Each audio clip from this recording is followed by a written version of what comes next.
기뻐하라 하늘의 상이 크도다. 우리 축복의 가사 내용의 마지막 나오는 찬양 가사인데, 이 가사가 저와 여러분의 확실한 믿음이 되어지기를 소망합니다. 주 앞에 예배드리고 말씀을 따라 믿음으로 사는 자에게 하늘의 상이 크게 임할 줄 저희들은 믿습니다. 오늘서부터 사순절 첫 번째 주일을 시작합니다. 우리 지난주에는 산상변모 주일을 해가지고 예수님께서 세례를 받으신 후에 예수님과 그리스도다, 하나님의 아들이다 라는 것을 나타내셨는데, 산상변모 주일을 지나면서 예수님이 십자가에 달려 죽으시기 위해서 이제 예루살렘을 향해서 올라가는 그러한 과정들이 성경에 기록되어 있습니다. 오늘 본문은 로마서 5장 12절서부터 19절에 있는 말씀입니다. 로마서 5장 12절서부터 19절을 통해서 우리가 읽어보면은, 하나님은 사도 바울을 통해 가지고 예수 그리스도를 믿는 것이 어떻게 의로움이 될 수 있는지 그 근거가 되는 대표와 연합의 원리를 말씀해 주고 있습니다. 한번 따라서 해봅시다. 대표와 연합의 원리. 네, 여러분 중고등부나 청년부 때 말씀을 들었을 것입니다. 아담이 범죄함으로 말미암아 우리도 아담이 지은 그러한 범죄와 똑같은 죄를 가지고 있다. 그래서 이 죄를 원죄다 이렇게 얘기를 합니다. 그리고 내가 예수를 믿고 세례를 받아서 지은 모든 죄는 사해졌지만은 기후에 우리가 부족해서 내 욕심 때문에 지은 죄가 있는데 그것을 뭐라고 그런다? 자범죄라 그런다 라고 우리가 같이 배웠습니다. 원죄와 자범죄는 모든 인류가 다 가지고 있는 것이다. 근데 그것은 어디에 근거해서 그렇게 하느냐? 오늘 본문에 나오는 로마서 5장을 통해서 근거가 되는 것을 우리가 발견할 수가 있습니다. 12절 말씀 한번 봅시다. 12절에 보면은 성경은 이렇게 말합니다. 같이 한번 읽습니다. 그러므로 한 사람으로 말미암아 죄가 세상에 들어오고 죄로 말미암아 사망이 들어왔나니 이와 같이 모든 사람이 죄를 지었으므로 사망이 모든 사람에게 이르렀느니라. 성경은 가장 한 사람으로 인해서 죄가 세상에 들어왔다 이렇게 말하고 있습니다. 이것을 갖다가 원죄다 이렇게 진술하고 있죠. 더불어 원죄를 지은 사람은 뭐가 이르렀느냐? 죄성과 죄에 대한 형벌이 아담과 연합해 가지고 온 인류에게 전가되었다. 그래서 전가된 것이 무엇입니까? 사망이다 이렇게 얘기하고 있습니다. 그렇기 때문에 저와 여러분은 죄와 사망의 자리에서 뭐하고 있다? 살고 있다라는 것입니다. 그런데 감사한 것이 있습니다.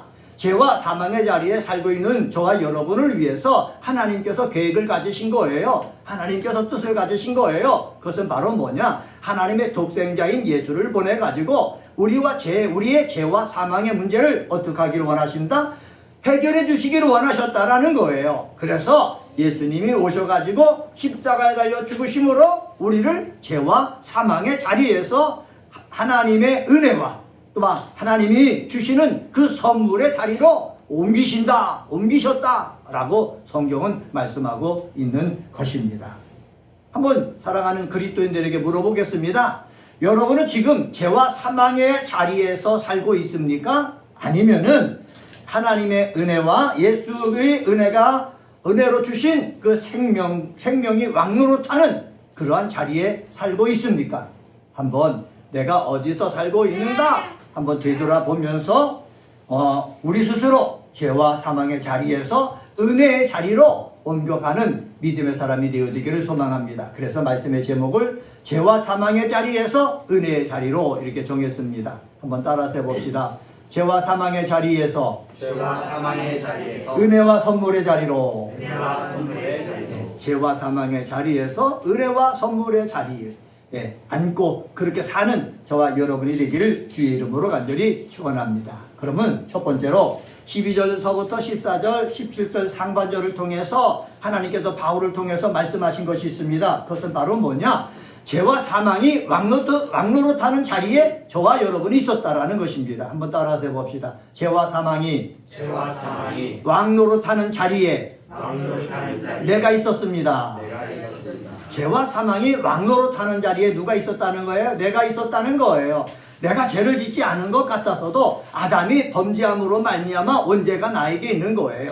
그리고 원죄가 나에게 있어도 삶을 살면서 나도 모르게 죄를 짓는다고 그랬죠? 그것을 자범죄라고 한다고 그랬습니다. 자범죄를 지어서 있습니다. 그래서 원죄를 짓고 자범죄를 지어서 우리는 하나님께서 아담에게 선악과 언약을 통해서 약속한 대로 우리는 뭐가 오는 것입니까? 사망이 오는 것입니다. 한번 여러분 되돌아보시기 바랍니다. 여러분들은 죄와 사망의 자리에 계속 머무르고 있습니까? 아니면은 죄와 사망의 자리에서 나와서 은혜와 선물의 자리에 앉아 있습니까? 오늘 죄와 사망의 자리에 있는다는 것이 무엇인가를 분명히 알고 죄와 사망의 자리에서 계속해서 머물러 있는 것이 아니라 죄와 사망의 자리에서 나오는 역사가 있게 되어지기를 주의 이름으로 간절히 축원합니다. 여기 성경에 뭐라고 그러느냐? 한 사람으로 말미암아 죄가 세상에 들어왔다 이렇게 얘기하고 있습니다. 한 사람으로 말미암아 죄가 세상에 들어왔다. 이 한 사람은 누굽니까? 아담입니다. 아담은 우리 인류를 대표하기 때문에 한 사람으로 말미암아 죄가 세상에 들어왔다 성경은 표현합니다. 이것을 헬라어 원어로 보면은 들어왔다, 세상에 들어왔다 라는 그 표현을 뭐라고 말하고 하고 있느냐 이렇게 얘기합니다. 동적인 개념을 전달한다. 세상 안으로 이 죄가 들어왔다, 사망이 들어왔다, 이게 움직임을 표현한다는 거예요. 그리고 12절 하반절에 보면은 성경이 뭐라고 그랬느냐? 죄를 지었으므로 라고 이야기하고 있습니다. 죄를 지었으므로 라는 것을 헬라어로 보면은 부정 과거 시제로 되어 있는데 이것은 바로 뭐냐? 이미 죄를 지은 상태에 있다라는 것입니다. 우리는 태어나기 전에 이미 죄를 지은 상태로 있다. 이것을 뭐라고 그런다고 그랬습니까? 원죄라고 그랬습니다. 죄를 지은 상태에 있는 그러한 저와 여러분입니다. 내가 잘났든 못났든, 내가 도덕적이든 도덕적이지 않든, 내가 선하든 선하지 않든 우리는 이미 어떻게 해요? 죄를 지은 상태 속에서 있었던 사람이다 라는 사실입니다. 과거 아담의 범죄가 우리와 무슨 상관이 있기 때문에 이렇게 죄가 들어왔고 나는 죄를 지은 상태에 있었습니까? 이것은 대표와 연합의 원리로 설명할 수 있다고 제가 먼저 들어가기 전에 말씀드렸습니다. 다시 한번 따라서 해봅시다. 대표와 연합의 원리. 다시 한번 말씀드립니다. 이건 중요한 교리이기 때문에 나는 죄를 짓지 않았어도 아담이 죄를 지음으로 말미암아 우리는 내가 인정하든 인정하지 않든 뭐가 되었다? 죄인이 되었다는 거예요. 사망 속에 사망의 지배를 받게 되었다는 것입니다. 그래서 저와 여러분은 다 죄의 지배를 받고 사망의 지배를 받고 있다라는 말씀입니다. 대표와 연합의 원리를 제가 주석서에 쓰여져 있는 대로 한번 읽어보겠습니다. 잘 들어보시기 바랍니다. 대표와 연합의 원리는 어느 한 인격체가 자신과 연합한 법적 근거로 연합된 공동체 전체를 대표하여 계약을 체결했을 때 그가 그 계약에 대하여 가진 태도의 법적 결과가 그와 연합한 공동체 전원에게 미치는 원리를 말한다. 이렇게 표현하고 있거든요. 어렵지요? 쉽게 얘기하면 뭐냐면은 하나님이 아담과 무슨 언약을 맺었습니까? 선악과 언약을 맺었습니다. 그때 선악과 언약을 맺었을 때 하나님이 대표자고 인간의 대표자로서 아담이 언약을 맺었다는 것입니다.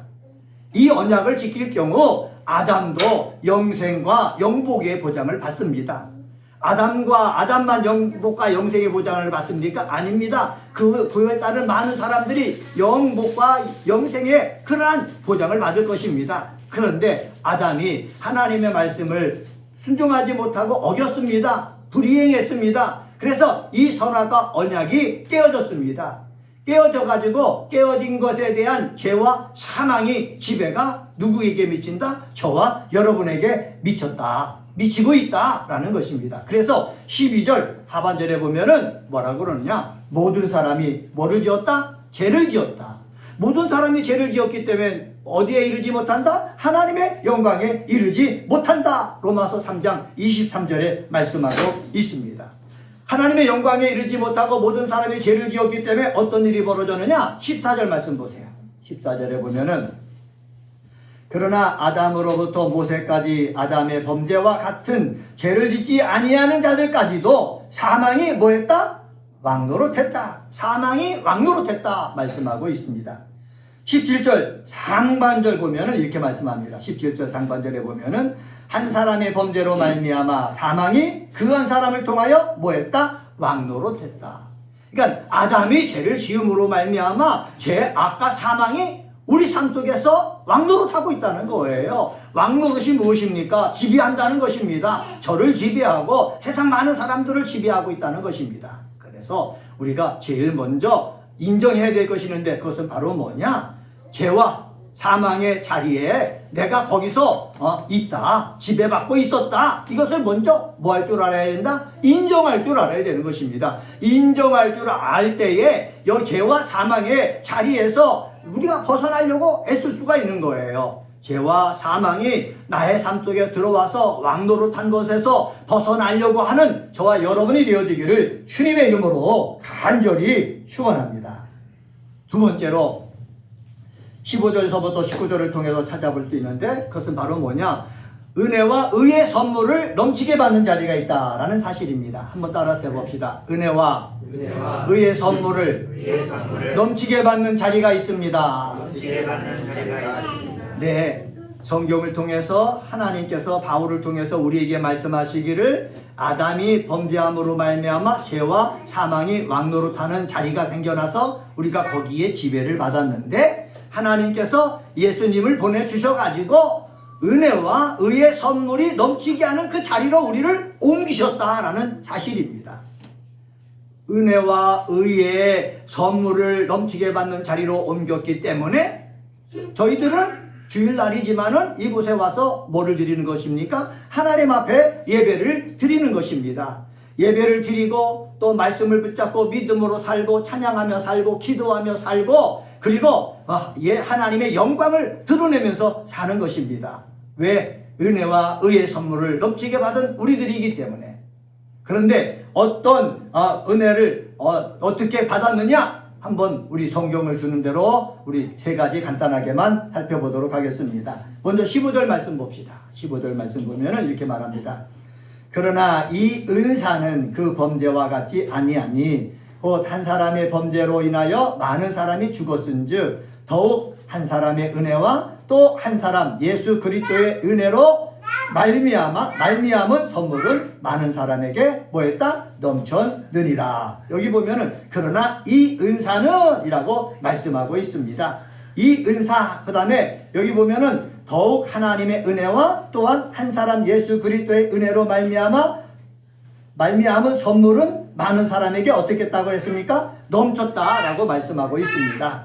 은사를 넘치게 받는 자리가 있다라는 사실입니다. 한번 따라서 해봅시다. 은사를 넘치게 받는 자리가 있습니다. 근데 여기서 은사는 뭐를 말하느냐? 헬라어로 카리스마라는 단어가 사용되어 한번 따라서 해봅시다. 카리스마. 이 카리스마, 이 은사는 거저받는 선물입니다. 그리고 부여된 은총이라는 뜻입니다.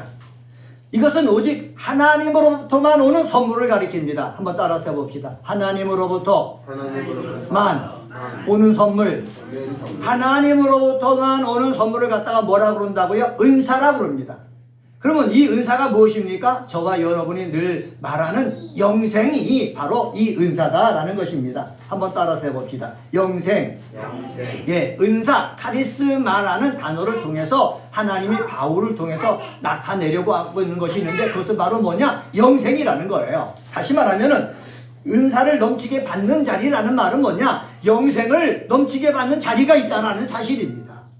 우리들은요, 죄와 사망이 왕노릇하는 자리에서 예수를 믿고 성령의 도움을 받아서 예배하고 찬양하고 말씀에 따라서 믿음으로 삶으로 말미암아 우리는 늘 어디에 머무는 거예요? 은사가 넘치는 자리에 머무는 거예요. 영생이 가득한 자리에 머무는 거예요. 예수를 믿을 바에야 영생이 넘치는, 은혜가 넘치는 자리에 머물러야지, 하나님의 선물이 넘치는 자리에 머물러야지 계속해서 죄와 사망이 가득한 그 왕노릇하는, 악한 것이 왕노릇하는, 마귀가 왕노릇하는 그 자리에 머물러서는 안 된다는 사실입니다. 우리 은혜가 꼽히는 교회 그리스도인들을, 목사인 저도, 우리 사랑하는 우리 그리스도인 한 사람 한 사람도 죄와 사망이 왕노릇하는 자리에서 벗어나서 예수를 믿고 성령의 의지에서 말씀을 붙잡고 자꾸 은사, 영생이 넘치는 그 자리에 머무는 역사가 있게 되어지기를 주의 이름으로 간절히 축원합니다. 15절 중반절에 보면은 제가 아까도 한 번 더 읽어봤는데 더욱 하나님의 은혜와 또한 한 사람 예수 그리스도의 은혜라고 말씀하고 있습니다. 여기서 더욱이란 말이 쓰여졌죠. 하나님의 은혜라는 말이 쓰여졌죠. 예수 그리스도의 은혜라는 말이 쓰여졌죠. 왜 이렇게 중복해서 강조하고 있습니까? 아담이 지은 원죄보다 더 큰 은사가, 더 큰 하나님의 선물이 우리에게 임했다는 거예요. 죄와 사망이 왕노릇하는 것보다 더 큰 선물이 우리에게 임했으니 이 임한 것을 우리는 믿고 어디에? 은사의 자리에, 영생의 자리에 자꾸 있으려고, 앉으려고 그 시간에 그곳에 있으려고 애쓰는 모습, 저와 여러분 속에 있게 되어지기를 주님의 이름으로 간절히 축원합니다. 왜 자꾸 영생의 자리, 은사의 자리에 있으려고 힘써야 됩니까? 15절 하반절에 이렇게 말합니다. 은혜로 말미암은 선물은 많은 사람에게 어떻게 했다? 넘쳤느니라 이렇게 했습니다. 넘쳤느니라. 근데 우리 한글 개역 개정판 성경은 축축의 형태인 넘쳤느니라 이렇게 번역을 했지만은 원어 성경상에 보면은 단정의 형태가 되어 있습니다. 단정이란 말은 뭐냐? 넘쳤다, 넘쳤느니라, 넘치게 될 것이다, 이런 의문이 아니라 넘쳤다라는 거예요. 여러분, 저와 여러분 속에 이 은사가 넘쳤다 이렇게 단정적으로 선언하는 그 믿음, 그리고 그러한 삶의 역사가 있게 되어지기를 주의 이름으로 간절히 축원합니다. 영생이 넘칠 것이다, 하나님의 선물이 넘칠 것이다, 이렇게 넘칠 것이다가 아니라 넘쳤다 이렇게 확신하는 그 믿음이 저와 여러분 속에 있게 되어지기를 다시 한번 예수님의 이름으로 축원합니다. 16절 말씀 보시죠. 16절에 보면 이렇게 말씀합니다. 또 이 선물은 범죄한 한 사람으로 말미암은 것과 같지 아니하니 심판은 한 사람으로 말미암아 정죄에 이르렀으나 은사는 많은 범죄로 말미암아 의롭다 하심의 이름이니라. 은사는 많은 범죄에도 범죄에도 불구하고 어떻게 해요? 의롭다 함에 이르게 하신다는 거예요. 한번 따라서 해봅시다. 의롭다 함에 이르게 하신다. 이것을 뭐예요? 칭의라는 거예요. 나는 부족하고 죄가 많아도 우리 하나님께서 예수를 통해서 의인이다 이렇게 불러주신다는 거예요. 이걸 갖다가 칭의, 이 구원론에 따르면은 신학적 용어가 있는데 칭의, 그 다음에 성화, 영화가 있거든요. 예수를 믿음으로 말미암아 내가 의롭지는 않지만 하나님이 의롭다고 불러주시는 거, 이걸 칭이라고 그러는 거거든요. 내가 은사 속에, 영생 속에, 예수의 은혜 속에, 하나님의 은혜 속에 들어가 있으면은 부족하고 연약한 것이 많아도 하나님께서는 나를 의롭다 칭해 주신다. 이 믿음이 있을 때에 우리는 세상과 싸워서 이길 수가 있는 거예요. 마귀의 고소 속에 싸워서 이길 수가 있는 거예요. 목사도 사람이지 않습니까? 부족한 것이 많아요. 어느 순간에 마귀가 와가지고 제 마음속에 와서 제 귀 속에 자꾸 소금거립니다. 아, 너는 이것밖에 안 되는데 네가 뭐 하나님의 일을 할 수가 있느냐? 네가 어떻게 설교를 할 수가 있느냐? 네 기도가 응답이 되겠느냐? 하면서 소근소근해서 믿음을 연약하게 만든다는 거예요. 이러한 마귀의 고소, 마귀의 유혹 속에 믿음이 흐지부지 해가지고 또 마귀가 왕노릇하는 그러한 사람이 되지 말고, 그럼에도 불구하고 하나님께서는 나를 의롭다고 불러주셨다, 말씀해 주셨다, 이것을 주장할 때에 우리는 승리할 수가 있습니다. 한번 따라서 해봅시다. 칭의를 주장합시다.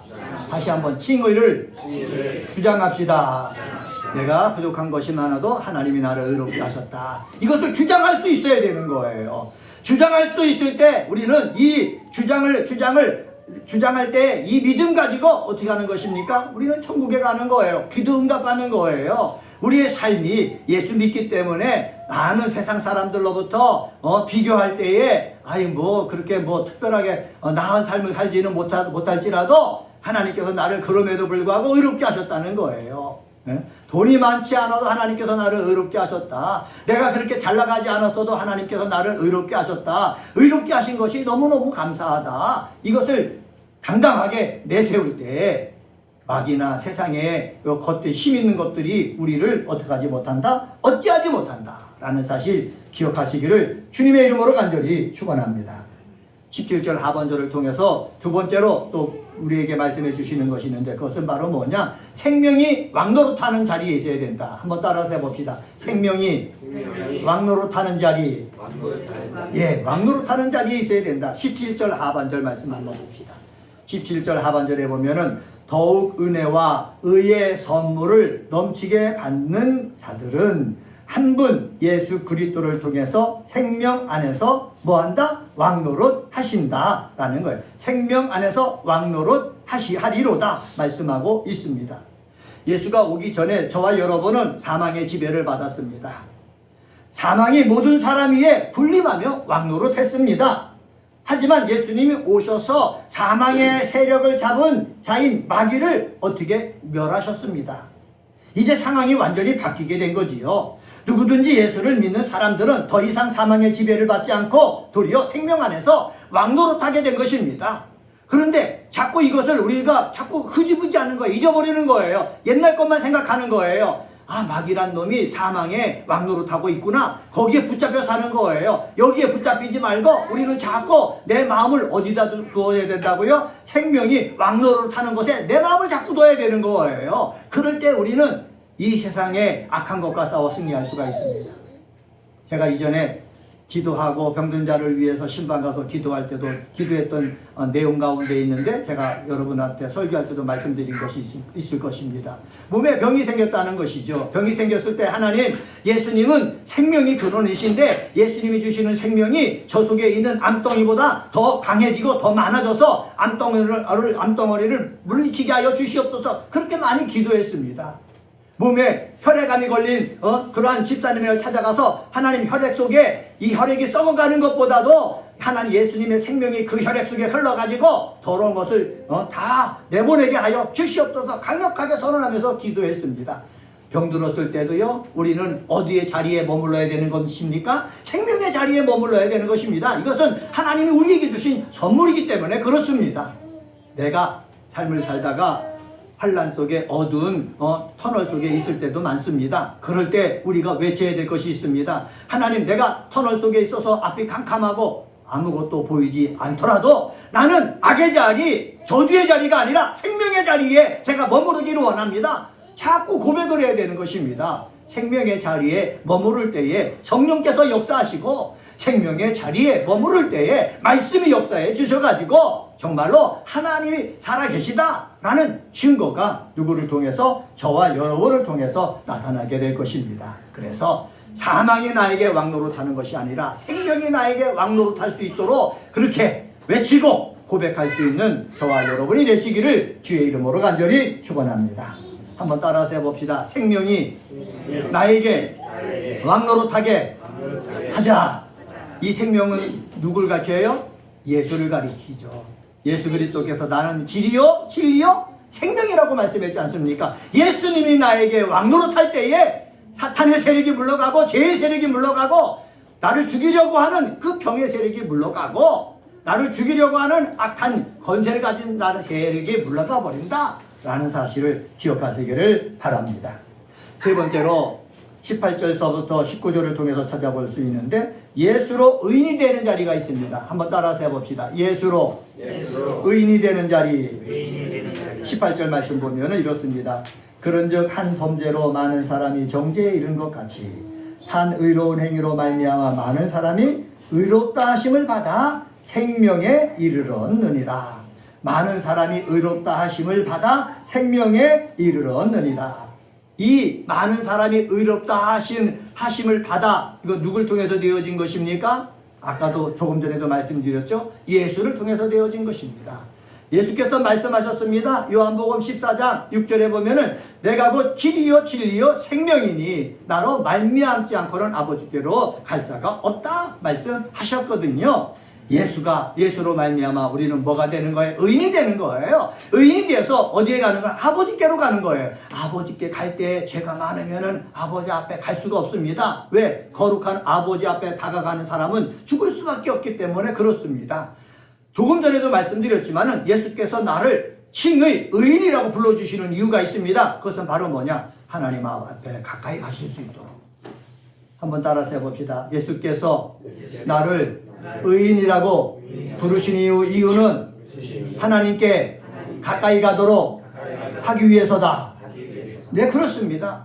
목사도요, 예수님이 나를 의인이라 불러주셔야 이것을 믿고 하나님 앞에 가까이 가는 거예요. 목사가 어디 뭐 거룩한 사람입니까? 여러분과 똑같습니다. 말 실수도 많고, 행동 실수도 많고, 부족한 것이 많고, 그렇습니다. 그런데 설교 예배를 집례하고 설교하기 전에 예수께서 나로 하여금 의롭다고 칭해 주시니 감사합니다. 예수가 나의 생명이 되어 주시니 감사합니다. 이것 가지고 예배를 집례하고 이것 가지고 말씀을 증거하고 이것 가지고 우리 그리스도인들을 위해서 기도하겠습니다. 이 담대함이 있을 때에 예배도 집례하고 그리고 말씀도 전하고 기도할 수가 있는 거예요. 그런데 이거 없이 내 육체의 것만 가지고 한다면은 어떻게 하겠습니까? 정말로 생명의 자리, 의인의 자리로 그리스도인들을 인도할 수가 있습니까? 없다는 사실입니다. 사랑하는 은혜가 곱히는 교회 그리스도인 여러분, 예수로 말미암아 의인이 되는 자리에 한 걸음 한 걸음 더 나아가는 역사가 있게 되어지기를 주의 이름으로 간절히 축원합니다. 19절 말씀 한번 봅시다. 마지막으로 19절 같이 읽습니다. 시작. 한 사람이 순종하지 아니함으로 많은 사람이 죄인 된 것 같이 한 사람이 순종하심으로 많은 사람이 의인이 되리라. 의인이 되리라. 여기 의인이 되리라라는 것을 자꾸 헬라어 문법을 말씀드려서 죄송하지만은 미래 수동태 3인칭 복수형으로 되어 있다고 그래요. 법정적 신분뿐만 아니라 실제 상태로도 의인이 되리라는 것을 보여주는 문법이다. 이렇게 말씀하고 있거든요. 법적으로 내가 의인이 될 뿐만 아니라 실제로도 의인이 된다는 사실입니다. 이것을 믿고 우리 사랑하는 은혜가 곱히는 교회 그리스도인들은 예수로 인해서 의인이 되는 그 자리에 들어가는 믿음의 사람 되시기를 주의 이름으로 간절히 축원합니다. 말씀을 정리하겠습니다. 로마서에 있는 말씀은 교리적인 말씀이기 때문에 많이 어려운 말씀이지만은 이것을 확실히 알아두면은 우리 믿음이 흔들리지 않습니다. 오늘은 로마서 5장 12절서부터 19절 사순절 첫 번째 주일에 죄와 사망의 자리에서 은혜와 선물의 자리로 이런 제목으로 말씀을 전했습니다. 죄와 사망이 왕노릇하는 자리가 있다라는 말씀을 드렸고 우리는 은혜와 의의 선물이 넘치는 자리에 있어야 된다 말씀드렸습니다. 은사를 넘치게 받는 자리에 있자, 생명이 왕노릇하는 자리에 있자, 예수로 의인이 되는 자리에 있자 말씀드리는데 이러한 귀한 그리스도인들 되어서 정말로 복 있는 사람 되어지기를 주의 이름으로 간절히 축원합니다. 기도하십니다.